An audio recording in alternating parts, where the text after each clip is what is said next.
Hi, everyone. Welcome to the first ever Geeked Out Nation DC podcast. We don't have a title just yet. We're working on one. So we're just going to go with the Geeked Out Nation DC podcast for now.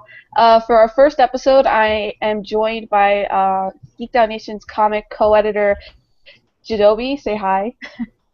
Hey, And I'm also joined by Geeked Out Nation contributor, CJ. Say hi. hey guys.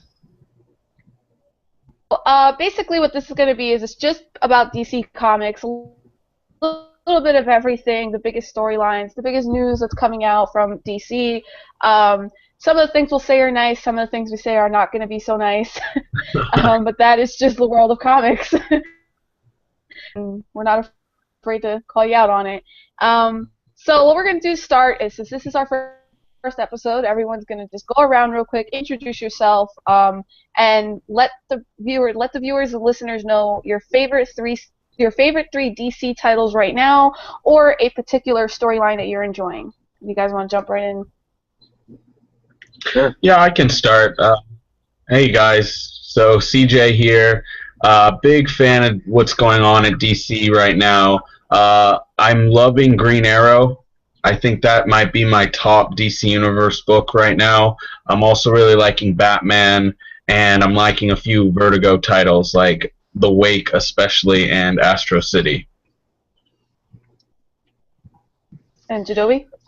And for me, pretty much loving everything that's going on in Forever Evil and Blight. But in particular, I'm loving my favorite are Wonder Woman, Justice League Dark, and Batwing. We'll get to that one later. We will. I'm Jess. I'm the editor of the next section, and I right now, my top three DC books would probably be Scott Snyder's Batman, Wonder Woman, and I would have said Sandman Overture, but that's just never coming out. So I'll go with American Vampires. I'm really enjoying that. That's a really good series. Just started up the second cycle, so it's a good time to start reading it. It's not Twilight. It's not exactly Dracula either, but it's still a very good series. Storyline-wise, I think I really enjoyed Forever Evil, despite the delays. I thought that was a really good story, even though last issue was delayed quite a long time. And that's actually the perfect segue to our first section, our first segment of this first episode. We're going to talk about Forever Evil. So Forever Evil's over. Issue 7 is out. You can go buy it. It's been out for about a week now, a little over a week. And that was something. It A was. lot happened.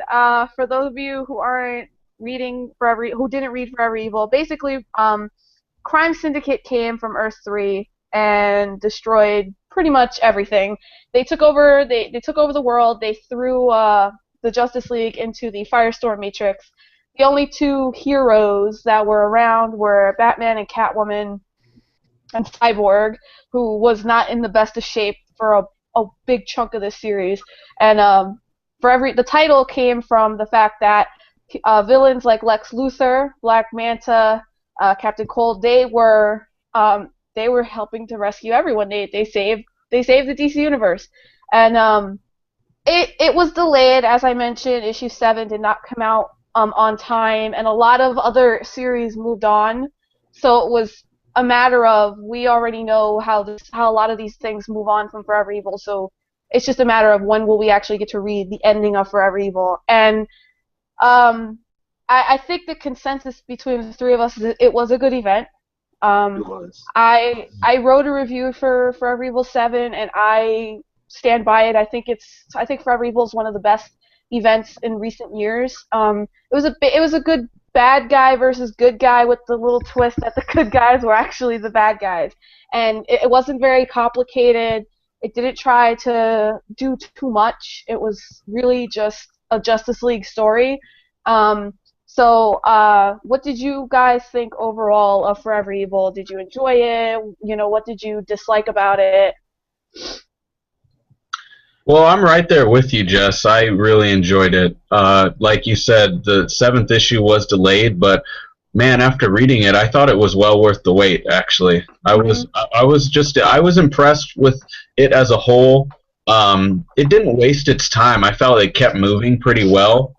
Seven issues sometimes can be the sweet spot, I think, for a big event like this. But I just was really impressed with how Jeff Johns wrote Lex Luthor.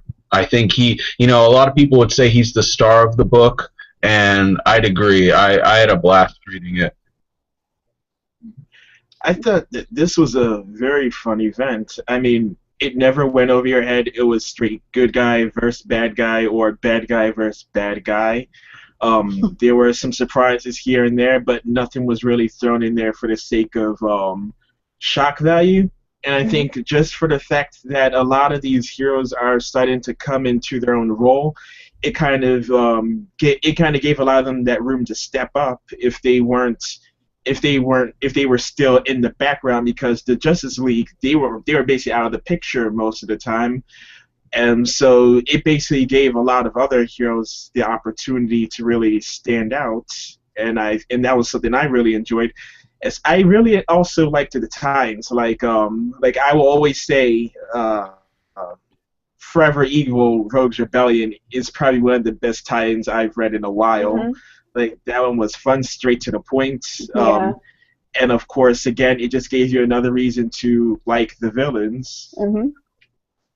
Yeah, and with it when it comes to like everything that happened with Cyborg, he got a new look, which is one of the best like redos of any character I can remember in a while, physically at least. And then everything that he went through with the Metal Men, I thought that was great, and I actually would love to see a Cyborg and the Metal Men series coming out of Forever Evil, especially, I mean, we'll get to this later and we can talk about that a little bit more, but especially with so many books that got canceled, Yeah. there's a lot of room now to throw in some new books, and I coming out of Forever Evil, that's one of them that I'd like to see. So I want to get on to talking about the ending. The very end, we touched upon this in our last comic crossovers podcast, but now that we're here at the DC one, we can really get into it. Um, as we've seen, Darkseid is basically hopping from planet to planet, and it's it's been a big part of Earth 2, and it's been a part of the early Justice League series when the New 52 first launched. And what we got at the very end of Forever Evil was we saw the Anti-Monitor is back. Dun dun Um, dun. yeah. And as any longtime DC reader will tell you, when the Anti-Monitor shows up, it's gonna get bad. And I was just told today, and I looked it up, and it is true. We are coming up on the 30th anniversary of uh, one of the Crisis. I think it's Crisis on Infinite Was it Earths. the big one? Infinite Yes, Crisis? yeah, we're coming up on the 30th anniversary of that. And so with the Anti-Monitor back and the anniversary coming up, you can kind of put two and two together to where that might be going. So, where do you guys foresee this this whole thing going? Do you think the Anti-Monitor is going to be more of a dark side kind of villain, where it's going to be really a Justice League story and he's going to be dealt with, or do you feel like maybe a year from now we're going to be talking about the Anti-Monitor being the villain for the next big event, and then how big do you think that's going to get? Are we looking at another Crisis? I would say it's a safe bet that we're looking at a crisis down the road. I mean, I really liked how he was after Darkseid, how the Anti-Monitor said he was after Darkseid. That really surprised me. His redesign was pretty cool, I thought. Yeah. I don't remember when the last time we saw him was. Do you guys remember the last time we saw Anti-Monitor? I know Sinestro Corps War. He was kind of the Yeah. guy behind that. I liked his new look. I Uh, think I think the last time we saw Anti-Monitor that I can remember was very briefly in Brightest Day. oh, okay. Somewhere in there, he was like in a background panel. I think he had something to do with Dead Man that ended up where he was, and then it was like a really quick thing. But he hasn't been a part of anything Right. in a long time. Well, I'm ready. I'm ready for it. I'd really like to see. I'd like to see the new gods get involved with wherever this is going, especially if the Anti-Monitor has it out for Darkseid. I'd like to see more new gods, and I know they've been in Wonder Woman. I'm behind on that series. Jadobi and Jess, you probably can fill the viewers in a little bit more about that. But I'm excited for the Anti-Monitor. I thought that was a great way to end Forever Evil issue 7. Yeah. I just think that I just like that in general things are going to escalate because just for everything that's already happened, and then you have not only this, but you have what's her name, Superwoman. Oh yeah, Superwoman. Yeah. And there's just so much that's happening and it just feels like there's a bigger picture to all of this, and just on top of everything that's already happened, it's pretty crazy. I mean, if we are looking at a huge reset button, I just no. Yeah. I think that's where we're going. I really do. Because this just feels like just too big to contain. Something's gonna have to give. Yeah, I have a really sneaking suspicion that all of this is going to lead to some massive reset again, and I wouldn't be surprised if we end up going back before the New 52. And that would be, I wouldn't be happy about it only because I didn't have as many issues as many people did when they did the reboot, because I saw the benefits of it more than the negatives, and I would be kind of upset to see it go backwards again. But I think, especially when it comes to like Darkseid, Earth 2 is definitely going to tie into all of this somehow, because that whole series, like the Justice League series, got started because of Darkseid. Earth 2, if you're not reading Earth 2, the original heroes, the heroes we know from our DC world, they're all dead. They were killed by Darkseid. And now if the Anti-Monitor is following him, you can expect that something is going to happen on Earth 2 again. Something more than what's going on right now with Superman. And that's going to, all of that's going to tie in together, because when you start bringing in the new gods and Anti-Monitor, you get big. Like, this is bigger than, you start getting different alternate universes. And the biggest thing one of the biggest things I took away from Forever Evil 7 is the crime syndicate, the ones that are alive, they're still there. Owlman is, like, off doing his own thing. Yeah, so we should talk about that. We don't know where he is. And 0 Year's getting ready to be done in Batman. And we only know from the solicitations that there's going to be, like, a standalone issue after 0 Year ends. And I'm hoping that the next big Batman arc has something to do with Owlman, because that would be really, really cool to kind of like condense all of that and just condense that whole Owlman Batman thing into its own series, and then have Superwoman being dealt with, because Ultraman is really not a factor anymore.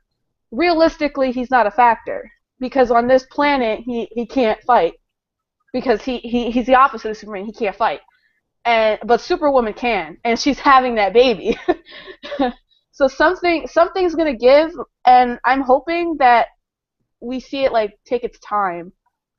Like, this is what I liked about the New 52, is like this was like their first big event, and it took them like 2.5 years to get to it.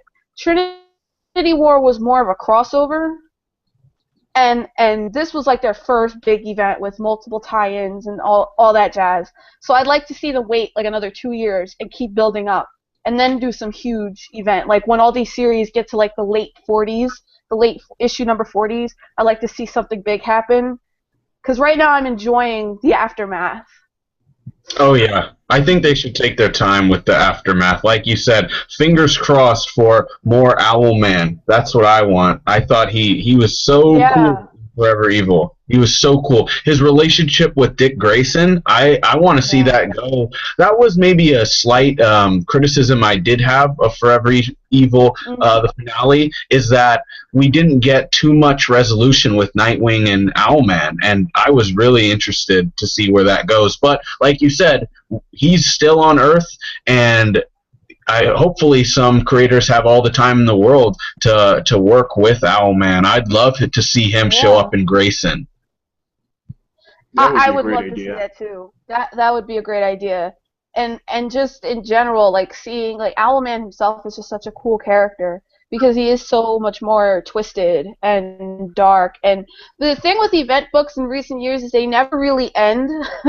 They Yeah. always their ending is always like a half ending with a bunch of teases for the future. So it's come to like that's pretty much what we have to expect going on with events. But one of the big things that happened at the end that I want to get you guys' viewpoints on is everything with Lex Luthor. Justice League 30 was huge for him. He is pretty much a good guy now. He's just a good guy that's willing to get his hands dirty. He had the lasso of truth around him, and he was honest. It's all about his ego. But do you guys think there's some real change, especially how he handled the one bit at the end with Ted Cord? Do you guys think he's really changed? Do you guys think this is building up to him being this big ultra villain again, or? I Uh, think it's a genuine change. I mean, in general, I just like I don't think he even has much of a reason to go evil for a while, and I hope it stays that way because right now I just feel so much excitement seeing him in this new role, and then all the heroes are just kind of bitter about it. They know he's good. They know he's changing their leaf. They don't want to believe it, but they know it. They know it's right there in front of their faces, and it's kind of just smack. It's kind of like a slap in their face every time that you see the magazines covering him, the news covering him, and it basically them just. And it's just every time he's right there, it's a reminder they failed, and you know, so I'm I'm Yeah, for it. that's what's funny about it. Hmm. I'm right there with you, Jarobi. I'm excited to see where he goes. Can we just all say that Lex Luthor was the man in Forever Evil? He was Oh, just he so was. cool. He And was. moving forward, I mean, our listeners might remember pre New 52. There was the whole storyline with Luthor becoming president. Now, I don't Yeah. necessarily want to see that repeat itself, but that was a great story. That was a great story, and I think Luthor, he just now on in the New 52, he has so much potential moving forward. Like Jadobi mentioned, you can play up the mistrust with the heroes, but just because he's not the most altruistic guy in the world doesn't mean Mhm. that his ego won't want him to sustain being a hero for now. So his ego could make him a good guy in the sense that he can help the Justice League. And I think too, like I think something that should be really played upon, and I think Jeff Johns is the guy to do this within Justice League is what the definition of a hero really is, because he is known for violence. He's killed people, and he goes about doing some things in a more underhanded, sneaky way. But let's not forget that Wonder Woman is the god of war now. I That's mean, her true. whole thing, like, she kills, and she can justify it, and that is not exactly how some other heroes, mainly Superman and Batman, behave. So, maybe we could see, like, a little bit of the redefinition of what a hero really is, and I like the idea of really playing up like that Superman is just so done with everything involving the Justice League because of Lex Luthor, and Jeff Johns is also going to be writing Superman soon. And I don't think that's a coincidence. I don't think DC was like, I don't think Jeff Johns himself, because he is high ranking in DC now, I don't think he said to himself, I just feel like writing Superman now. I'm sure there's a reason behind him doing Justice League and Superman, especially since the preview of Superman that's been in a lot of the print versions of the more recent DC issues plays up the idea that he's alone and he's this alien that doesn't really belong here. So I don't know, maybe there's gonna be this big separation that Superman after this doomed event is just gonna go over there and do his own thing for a while. I don't know. I don't know. What do you guys think about that? It would make sense. I mean, and going back to Lex Luthor, it really does make sense because throughout the whole thing it shows you power means nothing in the end. Because the one thing I really liked about Lex's part in it is that his squabble with Superman and then his fight with the crime syndicate. Throughout that whole ordeal, he came to the realization he doesn't need power. And then you look at someone like Superman who has all that power but couldn't do anything to stop that. Couldn't stop any of that from happening, and just so you can see how he might feel alienated after that, especially when people are still looking at it as his fault. And of course when he can't even go to his own job now and not feel that pressure. Alienated. I see what you did there. No, I agree. I agree.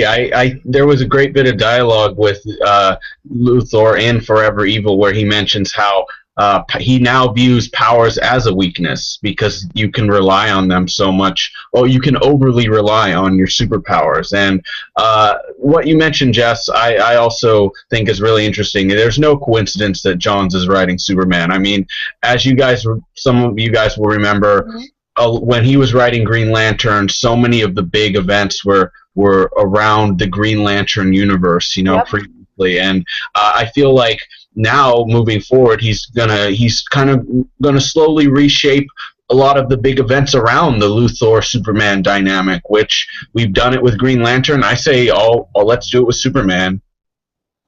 I mean, it's Superman is such a founding member of the DC universe in general. He's their biggest hero, you know. So it makes sense to put some of the focus back on him, especially since Superman has really been uneven as a character since the New 52 launched. I Yeah. mean, I'm gonna take this now into the Doomed event, and so we're gonna go a little out of order from what we planned. So we're just gonna go right into the Superman Doomed event since we're on this topic anyway. And I think I don't know, maybe you guys feel differently about this, but I think Superman has been maybe of some of the big name characters, one of the more poorly written characters since the New 52 launched. I am such a big Grant Morrison fan, but I did not enjoy his run on Action Comics. I really didn't think it was true to Superman at all. I hate to do this and talk so bad about certain writers, but Scott Lobdell is not doing it on Superman. On that title, it's not working. And now that Charles Soule is writing Superman Wonder Woman, that's a great book, and that really does a good job characterizing Great book. Superman. And Action Comics with Greg Pak is really good too. And Batman Superman has had some weird uneven moments, but that's still good too because Greg Pak is, that's all that's Action and Batman and Superman is kind of working together because it's the same writer. And now Jeff Johns taking over on here, and with this Doomed event, I don't know, where do you guys see the Superman franchise going? Do you see him being like the #1 guy for DC again? And I mean, it's obviously no coincidence since they've got the big movie coming out soon. They've got that coming out, so it's no surprise that he's going to be pushed to the front. But I don't know, what are you guys' views on the changes going on with Superman and this crossover event that's going on?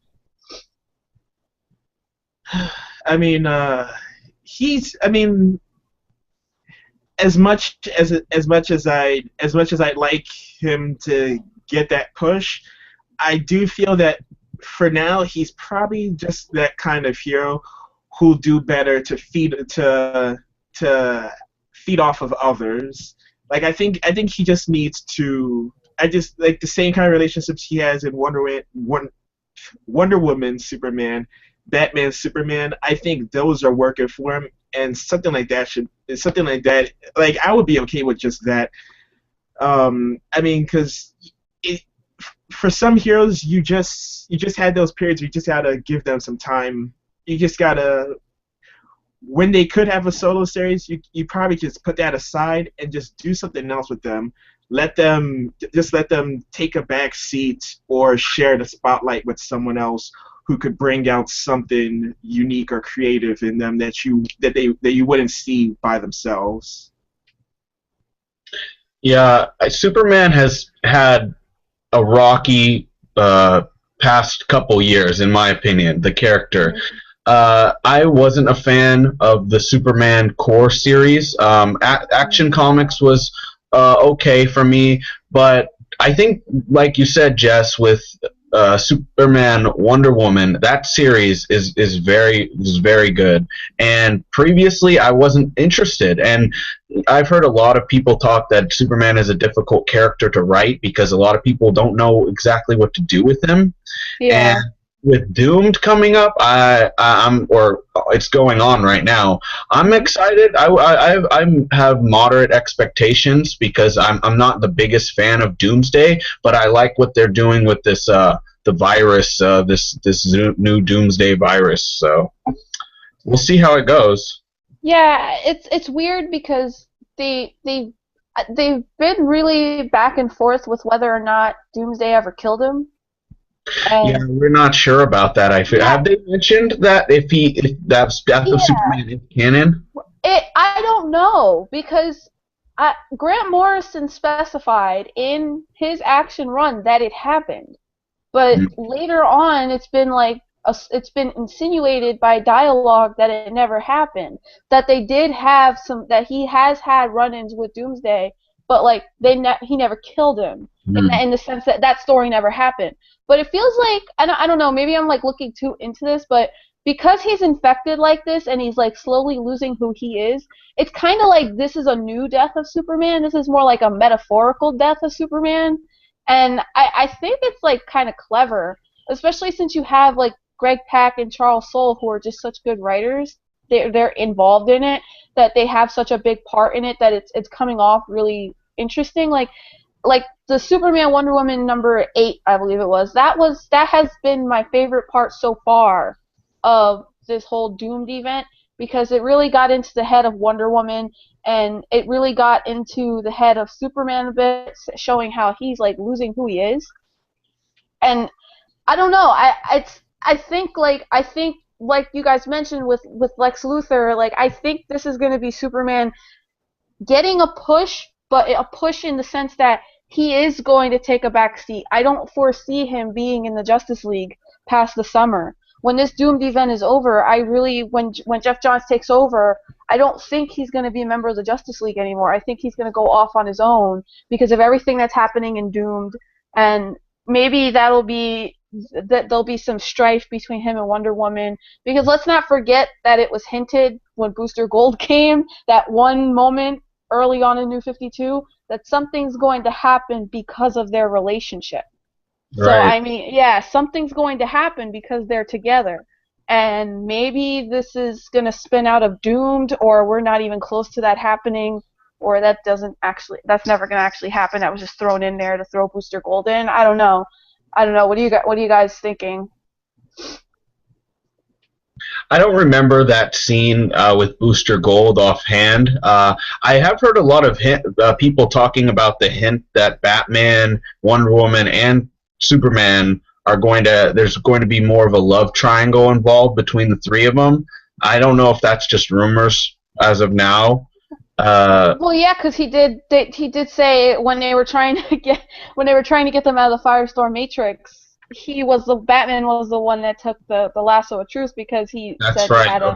he had a connection. I don't know what that is supposed. I don't know. I know a lot of people are taking that as Batman's got some feelings for Diana over there, but I don't know.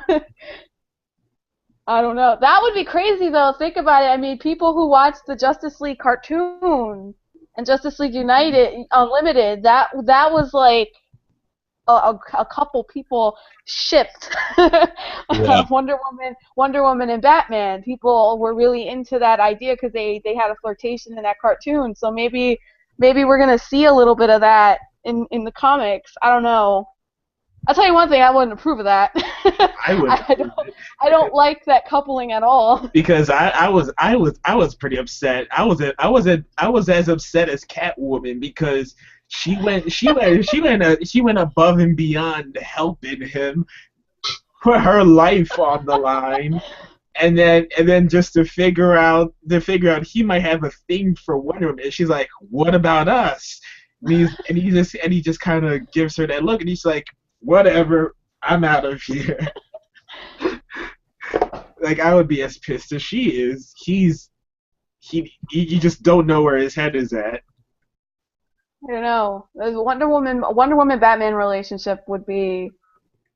I don't know. I don't think that works. I To be don't think he would honest. approve. He shouldn't, because I don't think he'd actually approve of her lifestyle. No, she's the god of war. I feel like this is such a big part of the Wonder Woman series, and it just kind of gets forgotten by everything else. Like Wonder Woman's kind of important now. Yeah, her series is pretty removed, though. I'm behind on Wonder Woman, but I'm the Batman. Excuse me, Superman, Wonder Woman characterization Hmm. feels so much different than the Wonder Woman we're getting in Brian Azzarello's run. I am behind in the Azzarello run, so Yeah. maybe you guys know better. No, no, you're right. It is pretty different, but I think what Charles Soule is doing with Wonder Woman in his series with Superman, I think he's trying to make her a little bit more human. Yeah. Because in her series, the only time you ever really get glimpses of her being very human-like with the emotions is anything involving the baby, and she's shown some emotion when her brother died. Um, but the Wonder Woman we get in Superman and Wonder Woman, she's different, and it's more that like things that happen with her book just aren't mentioned. It doesn't feel like they matter, like or they just get tossed in like mentioning like a small little mention. Like they did mention her being God of War, but it just didn't feel like it was that important. Because I mean, if Superman's really in this bad of a position with this doomed series, right? Couldn't she do something more? Hmm. Couldn't she do something a little bit more with the kind of power she now has? It feels like that just gets forgotten a bit. Brian Azzarello is leaving. That team is leaving very soon. Yeah. So it stands that her series is probably going to get more tied in to Yeah. everything that's going on. Is I, just I what I like see. that. I sometimes like when series can be a little bit removed. That's why I like Green Arrow a lot right now Yeah. because what's going on with him is really removed from like Justice League United Mhm. and Justice League of America. So that'll be interesting if Wonder Woman's core series moves more towards Superman Wonder Woman series. That'll be interesting. I know Jadobi's like he is our reviewer for Wonder Woman, and he's really into that series. So I don't know how. I mean, I do like. I'm back and forth with the idea of that of something being tied in and something not being tied in, because it does make the character feel more attached to the bigger universe. But I also do like when it's not because you get new characters, new storylines. I don't know, Joey, how do you feel about the whole Wonder Woman thing? I mean, I think for now she might actually be fine on her own. I mean that's because that's what I've liked most about it. Hmm. You have the Olympians, and you just have everyone else. You just have everyone else who's new, different, and he has something different to offer Hmm. than the interactions she might have with the other heroes. I mean, when she's actually needed, maybe she could cross over with the others, slowly integrate herself back with the rest of the world. Maybe after this war, I think maybe we could see more of that integration because Hmm. I think she's still coming into acceptance of as the god of war. I mean, we've seen in Superman, Wonder Woman, like she seems a little more comfortable with it. Though in her own series, she's still battling with not only that, but with the Amazons, trying to make sure that she can move them into the future and get them and make them forget about their old ways, which really brought about an imperfection about them that held them back, or kind of led to all of them meeting their fate of turning into snakes or whatever it was before. Hmm. Yeah, I don't know. I mean, the Wonder Woman series is really good, and I think Azzarello's leaving at 36. Yeah, it seems like 36. And that'll be a full 3-year run. And to be honest, I know it's not over yet, but I mean, I would consider Azzarello's run on Wonder Woman definitely like top 5, maybe even the best ever. It's brand new. It's just something that never really been done with that character. Mm-hmm. All right, so let's get into, we've talked about Forever Evil, we've talked about Doomed, Superman Doomed. Let's get into a big one that happened this week that a lot of people are either happy about or bitching about a little bit, and that is Nightwing. I don't know about this, guys. I have been really thinking about this one for the last couple of days. This Nightwing 30 was actually the first book I read this Wednesday because I was just so like, I need to know what's going on with this. So Nightwing wrapped up. That series is done. Forever Evil Aftermath, more of that. Dick Grayson didn't die, but the world believes he died. And it's not even just like regular folk. It's, the rest of the Batman family believes him to be dead. Besides, only Bruce Wayne knows that he's alive, and he has sent him away. And so we're getting a secret agent style Nightwing. Well, Nightwing is gone. He is going to be going under the name. He's going under his real name, Dick Grayson, and he is with Spiral. He's going to infiltrate Spiral, work as an agent, and guns and secret missions, no costume, trained by Bruce Wayne, and he's going to be using guns, and Bruce Wayne's the one that sent him, which is where my problem started. So I don't know. I want to hear what you guys think, because Dick Grayson, I mean, Tim Seeley is writing it. I love Tim Seeley. I think he's definitely a fantastic storyteller. But I don't know about this. I don't know. How do you guys feel about Secret Agent Dick Grayson for Spiral? Well, we're not going to be calling him Agent Dick, right? That's not I mean, listen, we will call him that because it's funny. Yeah. I actually didn't read Nightwing 30 yet, but I read the solicitations for Grayson. Mm-hmm. I've seen the covers. Mm-hmm. I'm just gonna wait and see. I'm definitely not gonna hate on it first. I'm not gonna condemn it. The gun thing, that is interesting, but Tim Seeley is awesome. So, he really is. I want to see where it goes. Okay, well, I'll say DC, they got me with the first issue. I'm gonna get Grayson #1. I am interested. That's all really I can say, because it's just so strange right now that Nightwing is gone and we're just going to get Agent Dick Grayson. So, what do you think, Jadobi? Me, I'm actually. I will get the first issue. I mean, at the moment, I can overlook the gun part just because I'm overlooking I'm trying very hard to remember her name. The one in the issue number 28 where they in the future, blue hair, mohawk. Harper Row. Harper. How am I forgetting that? Yes. Just because I'm overlooking and excited about their approach to her character, going guns a-blazing, large guns and whatnot. Yeah. So I can overlook Dick using guns as well. Now the only thing that bugs me is the whole morality of it, because Batman's kind of weighing down on Dick with all this guilt. Dick does accept that all this happened to him, and that he kind of allowed it to happen.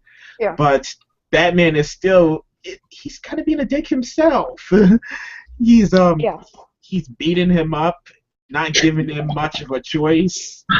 Then you have to do this, and I'm just like, just give the guy some room to really process all of this. But the premise is good, so I will read the book. I was probably one of the few people that defended the idea of Dick Grayson becoming a secret agent. But at this point, I don't know if I'm okay with it anymore, because and now that when you read Nightwing 30 and you see how it goes down, such a large part of Batman is no guns. People mistake that with no killing. His thing is no guns. And it's just for the simple fact that the reason he is Batman is because his parents got killed by a gun in front of him. So you're gonna send the guy who you think is your son, the person you treat as a son, to go do something crazy like this where he's going to be using guns for lethal reasons. Not to disarm people, but to kill people.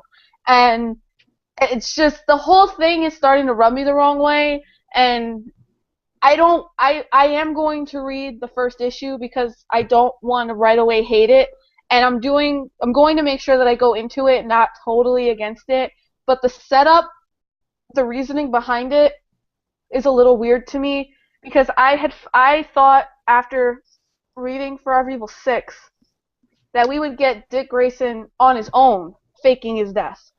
That's what I thought too. Own. I thought he was going to go on his own too. Exactly. Now that he is pretending to be dead, and Bruce Wayne's the one that's sending him to do it, it now is kind of weird to me, because it feels very out of character for Batman as of late. This is more like, this characterization of Batman feels more like the Batman Incorporated Grant Morrison version, and I don't know how they're going to reconcile the Batman in Detective Comics and in Scott Snyder's Batman with doing this. It doesn't feel like the same character.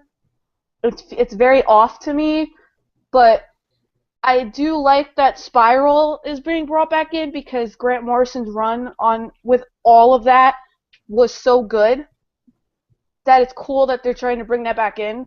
But I think I'm more upset with like the way that it's being executed right now, the way it's being set up, because it still could end up being a really interesting series, and it could stretch Dick Grayson's like ethical views and just his whatever's left of him mentally doing this.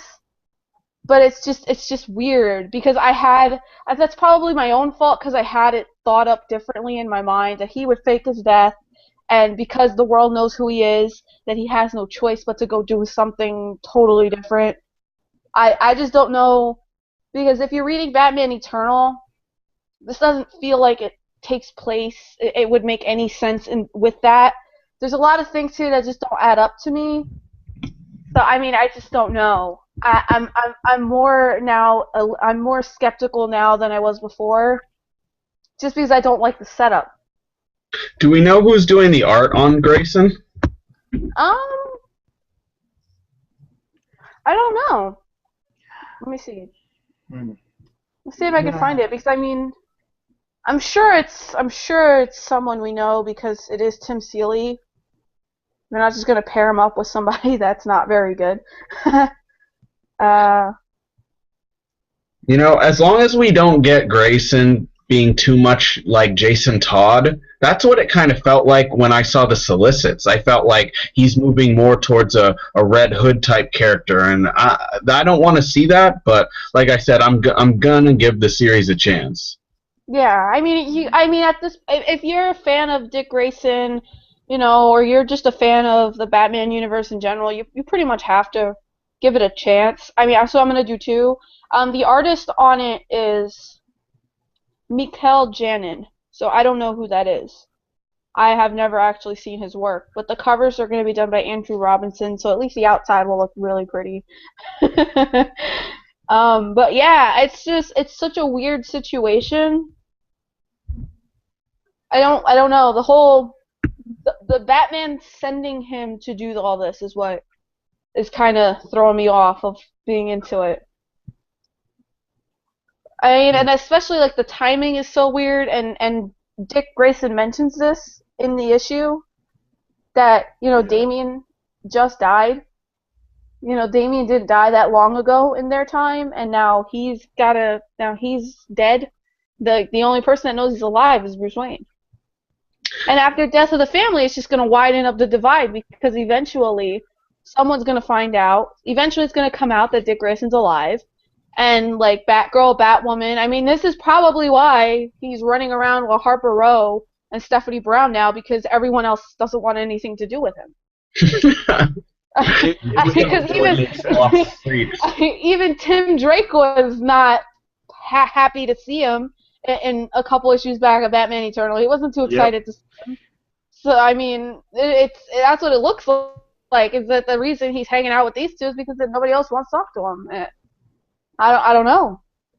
I don't know. Do you guys have any other views on pushing it? him away. It's like if they're supposed to be a family and he's not treated and he expects them to trust his judgment, but he doesn't treat them like a family who he can be truthful to and actually allow them to help him or be a part of what he has planned. He just expects everyone to go along with whatever he decides to do, and it just doesn't work that way. No, and it feels really different than what he's been like lately. He's always been secretive, but there was always this like sense that the Bat family was together, and it just hasn't been that way in the last couple of years after Death of the Family. Yeah. And it's odd, and I don't know how any of that will come back together or if it'll come back together. It might not. This might just be how the Batman world is set up now. Who knows? I'm guessing all it would really take is just an apology from him. Batman doesn't apologize. Batman punches him in the face. You guys just wait till the Valentine Day comes around, and he'll be sending out Valentine's like, please remember me. Come on, guys. He'll be sending out apologies. So just wait till February rolls around. I'll be nice for this one day, and I'll be genuine. I mean, yeah. I'd pay a lot of money to see a Batman book where he's just sitting there writing Valentine's to everybody. Writing a nice little thing to Tim Drake and Jason Todd, like, especially Jason Todd, be like, I'm sorry I let you get beat to death with a crowbar. Let's be friends. Come on now. It was so long ago. We can move on.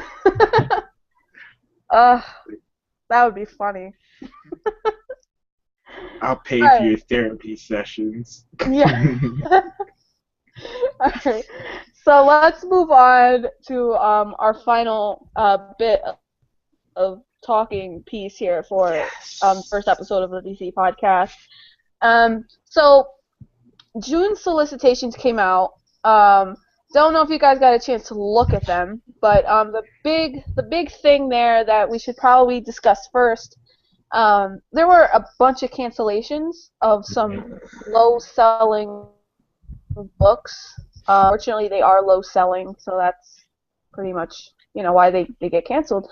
And a lot of these are books that were around when the New 52 started. So All-Star Western got the axe. Batwing, one of Jadobi's favorites.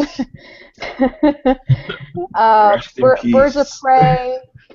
Yeah, Birds of Prey, which is one that I enjoy but haven't enjoyed as of late, so I'm not surprised. Pandora is getting canceled. I believe Phantom Stranger is getting canceled. Teen Titans is getting a relaunch, so that's technically canceled. Suicide Squad is getting a relaunch, so it's technically canceled. And World's Finest is not canceled, but there's going to be a character change. It's going to shift from being Power Girl. The Earth 2 versions of Power Girl and Huntress, who in Earth 2 were Supergirl and Robin. Right. They came here, now they're Power Girl and Huntress, but the whole book's going to change to focusing on the Earth 2 stories of Earth 2's Superman and Batman. So it's going to take place years and years before Earth 2. So I don't know how that's going to even... That book's not going to affect anything, to be perfectly honest. Bizarre choice. That's a really bizarre... In my opinion, I think that's really bizarre choice for World's Finest. I was pretty surprised to hear that they're going to... I mean, there's such a finality to those characters, right? We see them die in the first issue. Yeah, and the thing though with Superman is if you're gonna do that, I'd rather. My thing is, Superman's not dead. Spoiler for Earth. Yeah, Superman is not dead. Superman's evil. He became like Darkseid's like #1 guy, right? Is that how Earth kept going? Yeah, he's Darkseid's boy. He's in Red and Black and destroying the world and. Yeah, he is. Earth 2 is great. You need to read Earth 2. Earth 2 is really good. Earth 2 is so unpredictable. I read the last issue of James Robinson's run. I haven't caught up with Tom Taylor's, but yeah, wow, I was surprised to see. That. If you are enjoying Injustice, you should read Earth 2 because Tom Taylor, he's writing. I don't like that people say, "Oh, he's writing another evil Superman." He's writing a very different Superman. It's a very different. Very different. Evil. Superman Injustice is fueled by grief. We don't know what this Superman's fueled that out, destructive and evil. But so World's Finest is going to shift to being about that Batman and that Superman. I don't know what the purpose of that is. Earth 2 is getting another. That's going to be starting up within a few months, so I'm guessing that the reason they're instead of just canceling World's Finest, they're shifting the character. I mean, I know there's been a little bit of talk that people would like to see some stories about that Earth 2 Justice League. I'm not one of those. I don't care. To be honest, I have Jeff Johns' Justice League. I mean, unless the changes are going to be that dramatic, which I don't think they are, I don't care. But I don't know how you guys feel about these books that are canceled. Were you reading any of these canceled series, and were any of these some of your favorites? Just go for that. Heartbroken. Except they're gone. I'm heartbroken. I can't blame anyone for Batwing getting canceled. I mean, half of the time I will post a picture of Batwing, and some people will say, "Oh, that's an awesome Batman in a suit of armor," and I'm like, "That's Batwing," and it's like, "Who's Batwing?" And I'm like, so I can understand that one got canceled, but still, it had a good run. It made it to, it's gonna make it to issue 34. It's gonna have 34 issues and. Yeah. And it really is starting to get good with the whole Gotham Underground storyline. I mean, hopefully they'll use him somewhere else, but it was a good run, so I'm not gonna complain. Then we also forgot to mention The Movement, which got canceled, but that was unfortunately, but that was a while back, and that I could go on for an hour about The Movement. I love The Movement, but that was the only other one that I would have been upset about Pandora and the Phantom Stranger, but I don't think.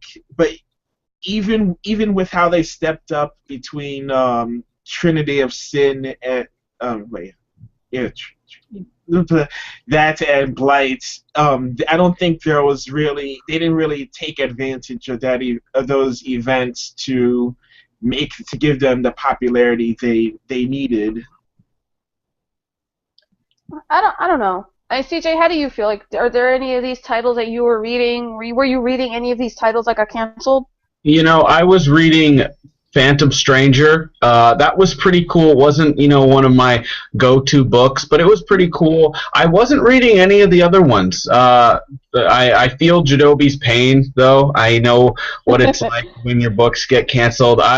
When Demon Knights was canceled, that was pretty sad for me because I was loving that book. That was like a while ago now, but like Yeah. Jadobi said, it had a good run. You know, a lot of a team book starring like Etrigan and those type of characters lasting 24 or 25 issues was a pretty good run. So yeah, I'm not surprised at any of the cancellations really, except for All Star Western. I thought that DC would really hang on to a book with Jonah Hex in it. Oh, I He's did a too.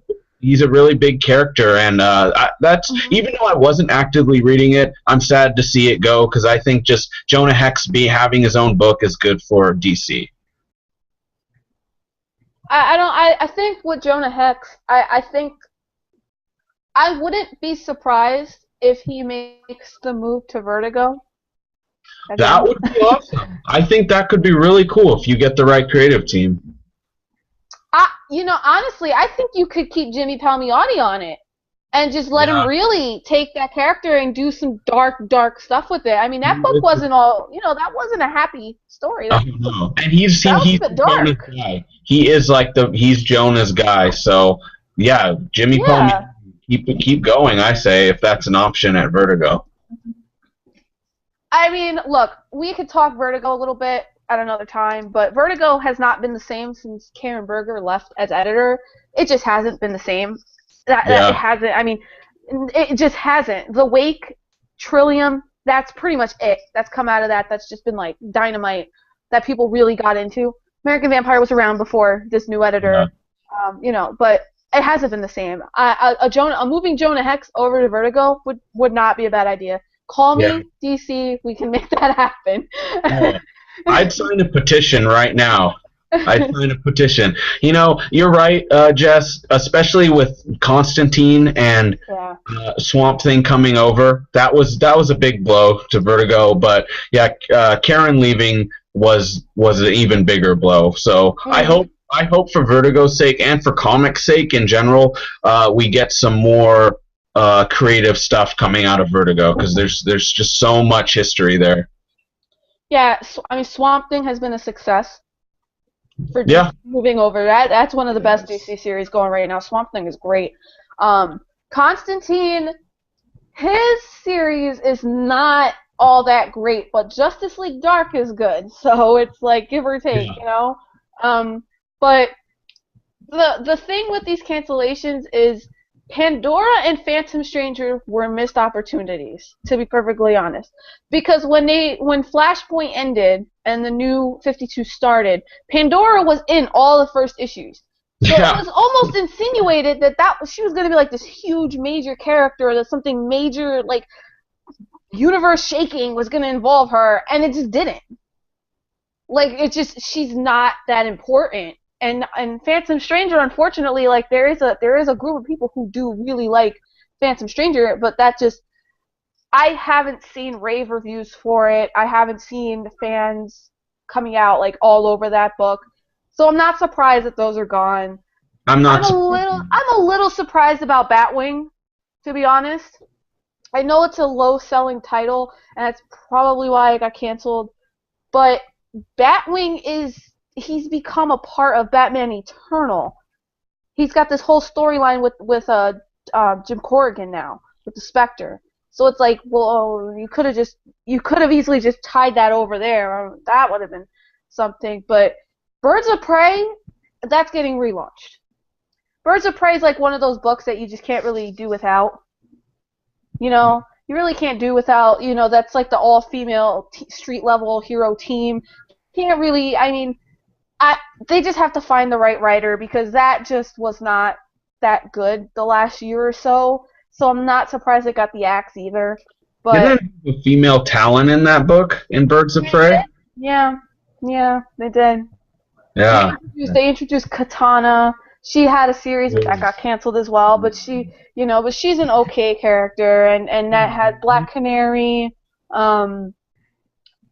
Batgirl, Poison Ivy, the new version of Poison Ivy, who was interesting. She got more interesting after the Batgirl annual, but I mean, I foresee that getting relaunched at some point. Maybe not soon, but with these cancellations, books will come up. Like Exactly. Multiversity. Yes, I'm so excited about Multiversity. I look, that's one of those books that's been in the works for so long Yep. that you almost didn't think it was ever going to come out, and now you see the solicitation, you're like, Multiversity's coming out. And that alone, that was like the big thing that stuck out for me was that finally solicited. So that's actually coming out. Did anything else stand out for you guys? Let's see. Only about three other things stood out for me, which is finally seeing finally getting to see Dead Man's origins in Justice League Dark 34, Yeah. Secret Origins number 5, Cyborg's Origins, Mm-hmm. and of course, by that time, Suicide Squad would start, and I'm really looking forward to that team up. Minus the Joker's daughter, I'm still fuming that they're trying to throw her at us. I just want to take that mask off her face and slap her with it. Now, But, oh, yeah. so CJ, did you have anything that stuck out for you? I'm looking at it right now. As far as new series, I'm just as excited about Multiversity. For me, that's about as big as it gets for DC right now. I mean, with the exception of another event. I'm looking and I see Batman 34. Yeah. That's going to be fun because as you know, we could do a whole nother podcast just on Zero Year, but. You know that I like it a lot, but I'm really interested to see where we go from there. I want to see what's coming after Zero Year. So yeah, I'm definitely interested in Batman 34, and yeah, I think looking at these, that's about it. As far as just conclusions from these solicits. I'm worried about Harley Quinn a little bit. It's selling like crazy, but it's going to be double shipping, which I'm not a fan of. Marvel does that a lot with some of their titles. They double ship, and I feel like I don't like that. Only because it becomes kind of hard to not only keep the schedule, but to tell stories. You're kind of condensing too much too soon. You're putting out too much stuff too quickly. And I really like that series. I think it's very funny. It's a fun, crazy Harley series. So it's good, but I just don't know if I'm okay with it being shipped twice a month. But now, as I mentioned, when books get canceled, new books get to come up. So just thinking off the top of your head of things, like I mentioned before, I'd love to see a Metal Men series. Booster Gold. That would be fun. I love Booster Gold. Give me Booster Gold. We haven't seen him. Has he been around much since, what was that, JL International? He was in an issue way back, and he came in and he was the one that said that something was going to happen because of Wonder Woman and Superman being together. Hasn't been seen since, but they solicited a one-shot for him for the 5 years later storyline.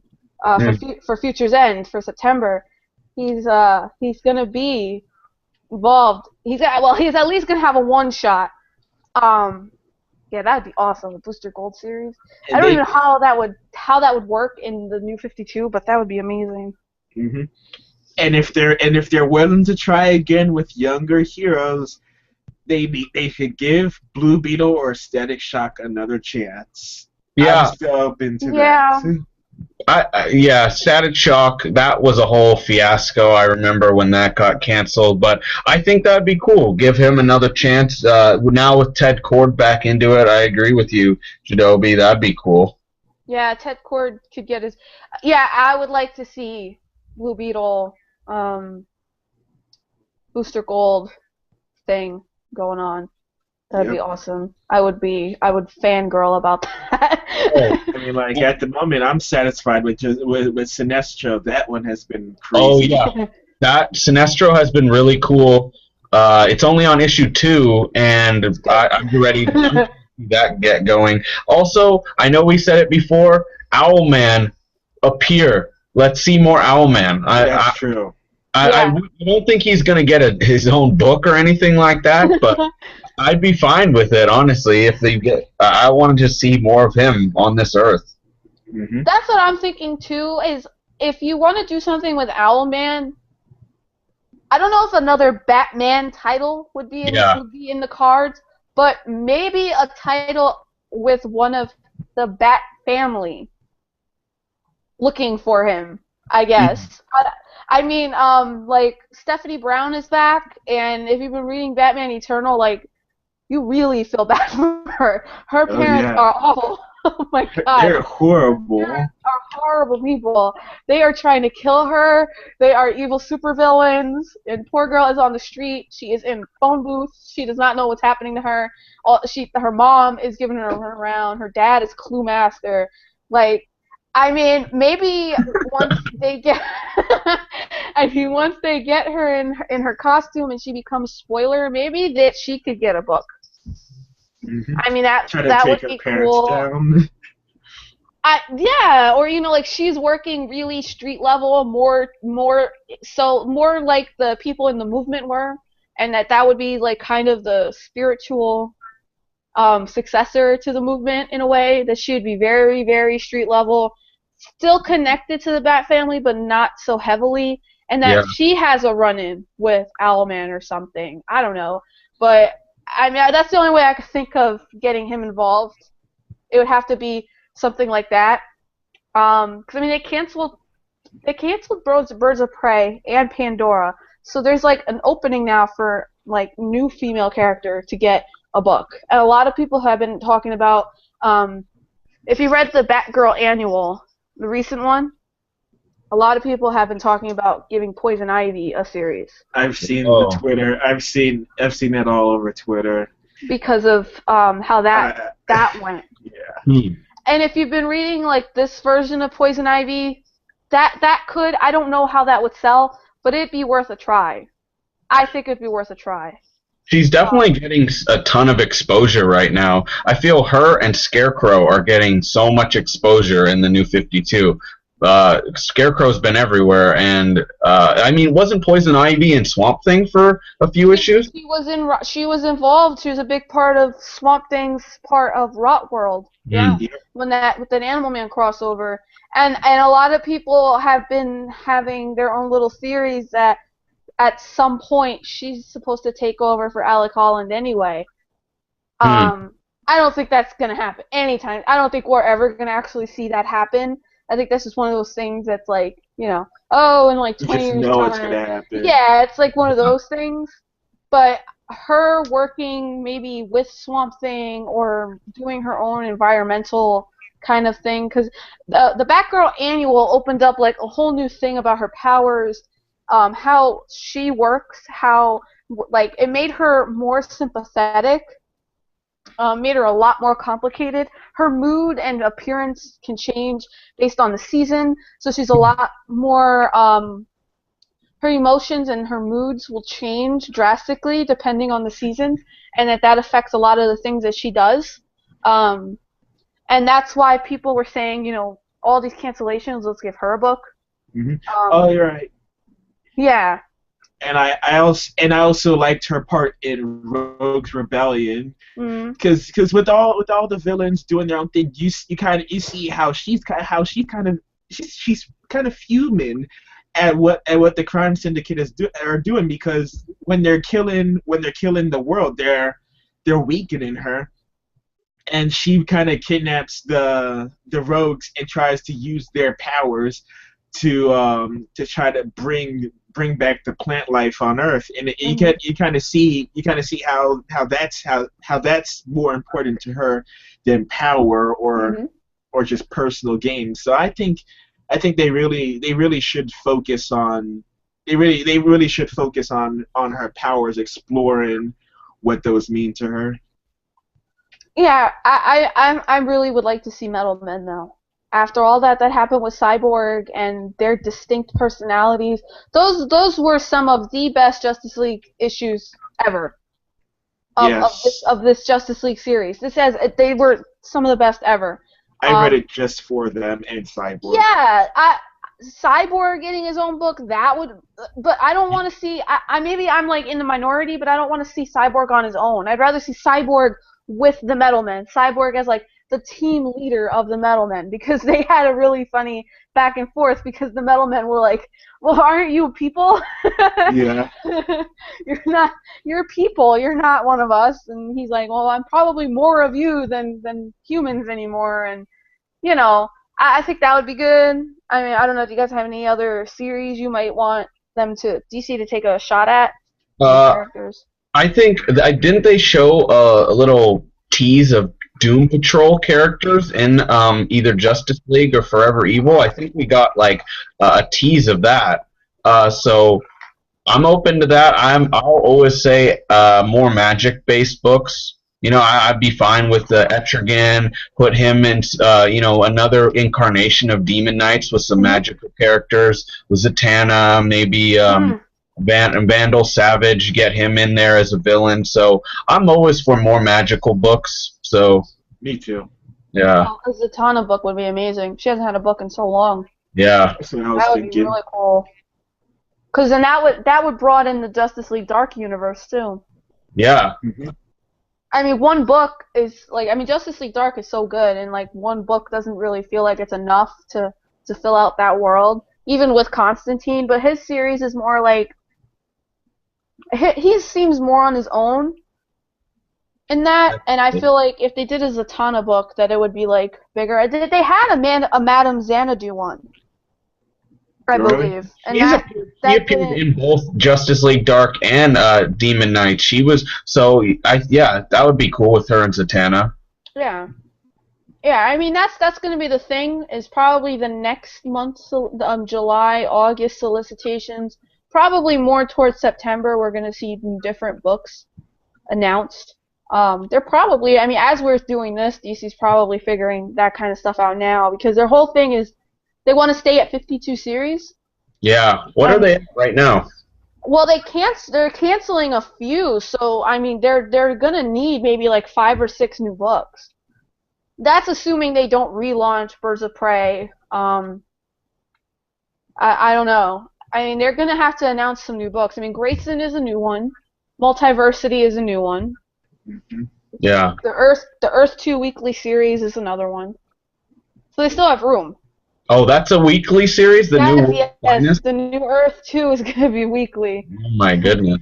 The 3 weekly series are supposed to all end in March as well. So we still got some, decent amount of time to announce that all the weekly books, Futures End, Earth 2, and Batman Eternal are all supposed to end March. He didn't say why. He just said that's when they're supposed to end. That's when everyone will be just broke by buying these weekly books. They've done the math, and no one will have any more money after Futures End and Batman Eternal. It finishes in March. I'm willing to bet that the Earth 2 weekly series is going to make a lot more money than Futures End. I'll take that bet, yeah. I'll take a bet. Only because Futures End is just so weird right now. It is. It's not great. It's not crappy. It's like almost somewhere in the low middle. It's just got characters no one cares about. Yeah. Days of Future End. Days of Future Past End. That's what I'm calling it, or something. It's just such an odd thing, because it's like people care about Batman Beyond, but not many people care about Frankenstein. Not many people care about Grifter. Although Grifter fans are vocal, but there's not that many. I mean, they could say that there is a lot of them. There's not. Grifter he was not able to hold his own book. So. Yeah, he looks really cool, and I don't know. I don't want to say that's it to him, but he has a cool look, and that's all I really know about him. He hunts aliens, and he looks cool. It's true. You know, it's one of those things. It's like you really, like, with some of these characters in Futures End, like, I don't even know. I've never read anything with Mr. Terrific. Tim Drake is really not my favorite Robin, so it's just like, I don't know. I don't even know what I mean, I'm reading it, Yeah, me too. You know, that But Zero issue though, for a free comic book day, I was surprised how like extreme that issue was. yeah, That was pretty gruesome at parts. yeah. The free comic book day, I was pretty surprised that that was the one that they were going to give out free. You know, check out our new series where everyone's gonna die. That was Yeah. surprising. Yeah. And I think too, when it comes to possibly launching new series, this just dawned on me. Wally West is back. Wally West is in the New 52. It's possible that That's right. he might end up getting his own series. I mean, I don't know how that'll work because Barry is still around. Barry is alive and well. I don't know if what they would call him because there is a Kid Flash. So I don't know how that would work, but I mean, that could be another one. People made such a big deal about him coming back, and then all they've done is criticize it. So I mean, that's just people for you. But I don't know. I don't know. But Future's End is I don't know. I don't know about Future's End. But Earth 2, I'm telling you, Earth 2 weekly series. Depending on who that focuses on, that's gonna sell more. And it's gonna probably be better in quality too. So, to close out the podcast, you guys have anything you'd like to mention just very quickly that we didn't talk about? I mean, this could be anything. Anything you want to mention about DC, Vertigo, whatever. I'll just say that I'll voice my opinion once again. I hope Vertigo keeps trying to find new series. Like you said, Jess, there's not too much new stuff.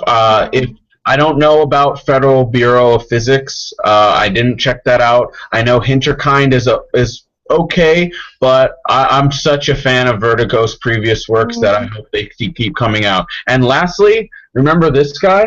Remember Superman Unchained? I hope this keeps going at some time. I hope it either finishes or keeps going because I don't remember what's happening because it's been so long. But it was good. What I read was good. So That got delayed again, though. 7 got yeah, delayed again. And it's supposed to end at like 9. yeah. Really? Yeah, I read that. that was I read like that. that was an epic fail on the part of DC. They launched that as like, oh, Scott Snyder and Jim Lee, oh my god, and then it's just like, well, Jim Lee's kind of busy helping run DC. How is he going to do a book?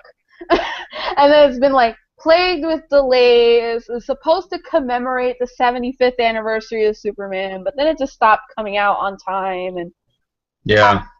I haven't read any I of was it even. because Oh, you're waiting? I no, you know what it is? I heard the first 2 were good, then it started getting delayed. So what I've been doing is I've been buying the singles and I Uh, have them, and I'm just waiting until it's done because it's yeah. one of those things that I know if I read it, like when with Sandman Overture, when that eventually came out, I needed to read the first issue because I couldn't remember what happened because it was 4 months ago. But I agree with you totally on that Vertigo thing. I think the quarterly book that they're putting out now, I think that's their way of gauging new stories. I Yeah. think they're trying to see if they get like 6 stories in here. If people start talking about one of them, maybe that could be the spin-off of a new series. We haven't seen that yet. It was only one of these issues that came out, and it's only going to come out like 4 times a year. But, I mean, that might be a way of getting some new books in. I don't know. Vertigo is just so. I mean, you can see the poster behind me. Vertigo is just so good, and it's just like Yeah. they have Fables, but Fables is coming to an end in like less than a year. Sadly, I don't know what to do, but yeah. Jadobi, you have anything you want to mention? Close out.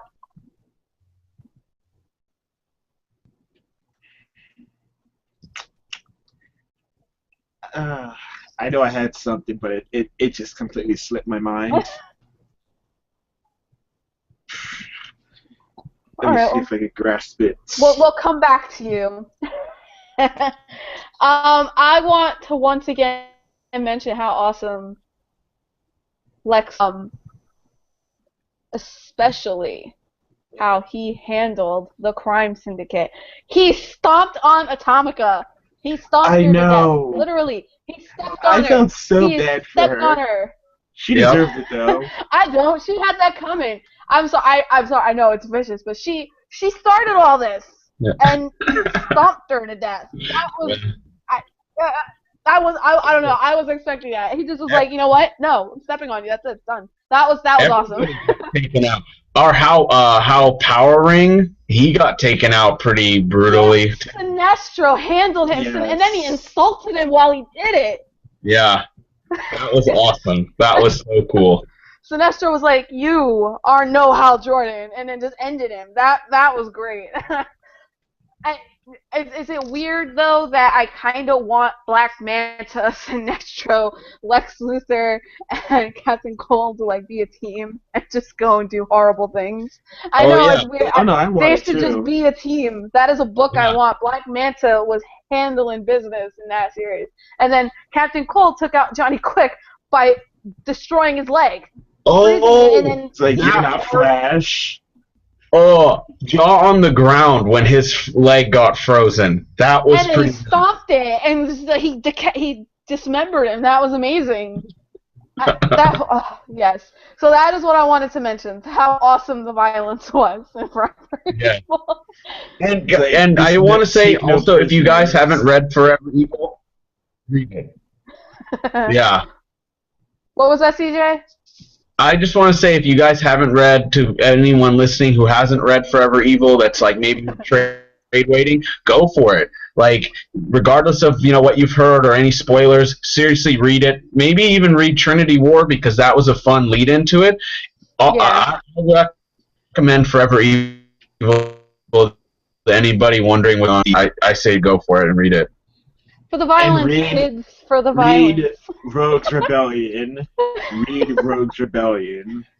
I would And Rogue actually, Rebellion. yeah, I Yep. actually really like an Omni of like all the Forever Evil stuff, because the only real tie-ins and stuff was Justice League, the Rogues Rebellion, and there was an Arkham one, Oh, Arkham War, yeah, that was okay.